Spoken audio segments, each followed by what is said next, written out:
quand vous avez des cavaliers lourdement armés ou des fantassins qui sont en face d'une troupe de fous comme ça qui arrivent, ça déroutait tout le monde.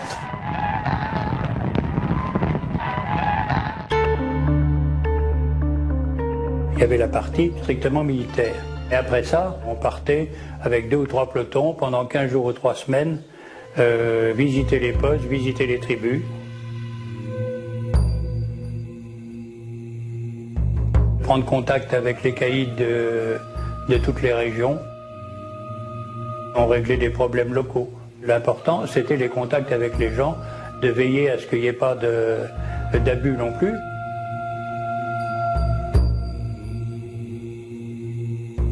Quand on passait dans les tribus, il y avait toujours une fantasia ou une petite fête qui était organisée, non seulement pour nous, mais pour les spahis, pour eux-mêmes. On était reçus avec effectivement beaucoup de déférence, c'est vrai.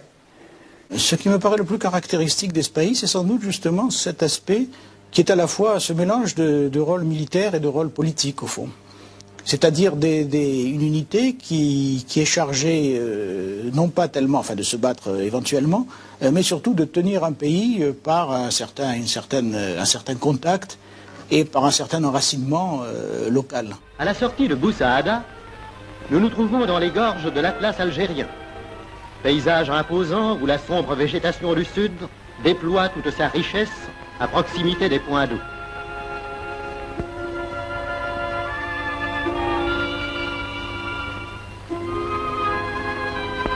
Lorsqu'on s'en éloigne, le décor devient aride, sévère et d'une grandiose austérité.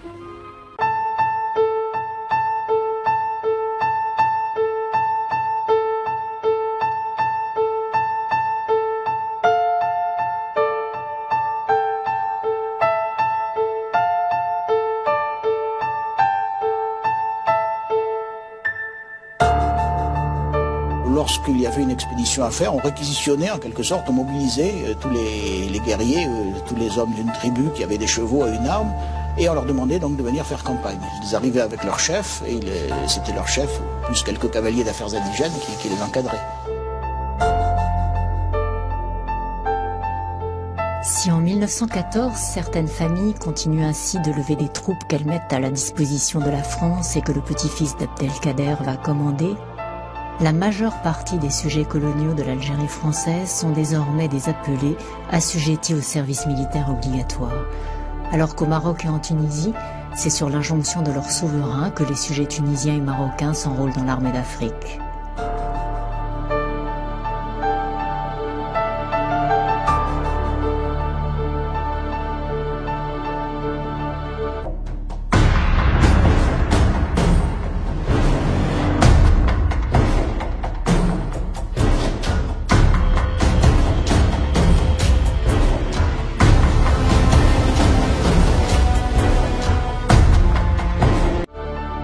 Où sont les 3 régiments de spahis algériens, un régiment de spahis marocains et un régiment de spahis tunisiens?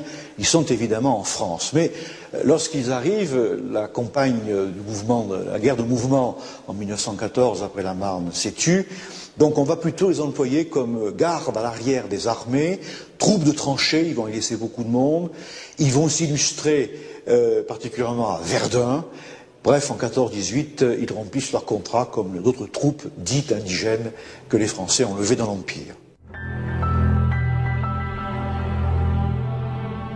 C'est surtout sur le front d'Orient, dans des conditions très sévères et meurtrières, que les spahis donneront toutes leurs mesures de cavaliers rustiques et endurants. Montagnards éprouvés, en Albanie, en Serbie et finalement en Hongrie, ils seront un vecteur essentiel de l'effondrement des empires centraux.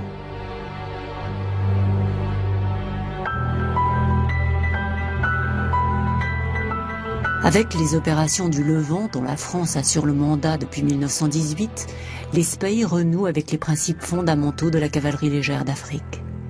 Opérer vite et loin, en jouant de l'effet de surprise contre les irréductibles druzes qui pratiquent les méthodes de la guérilla incessante et du retsu. السلام عليكم.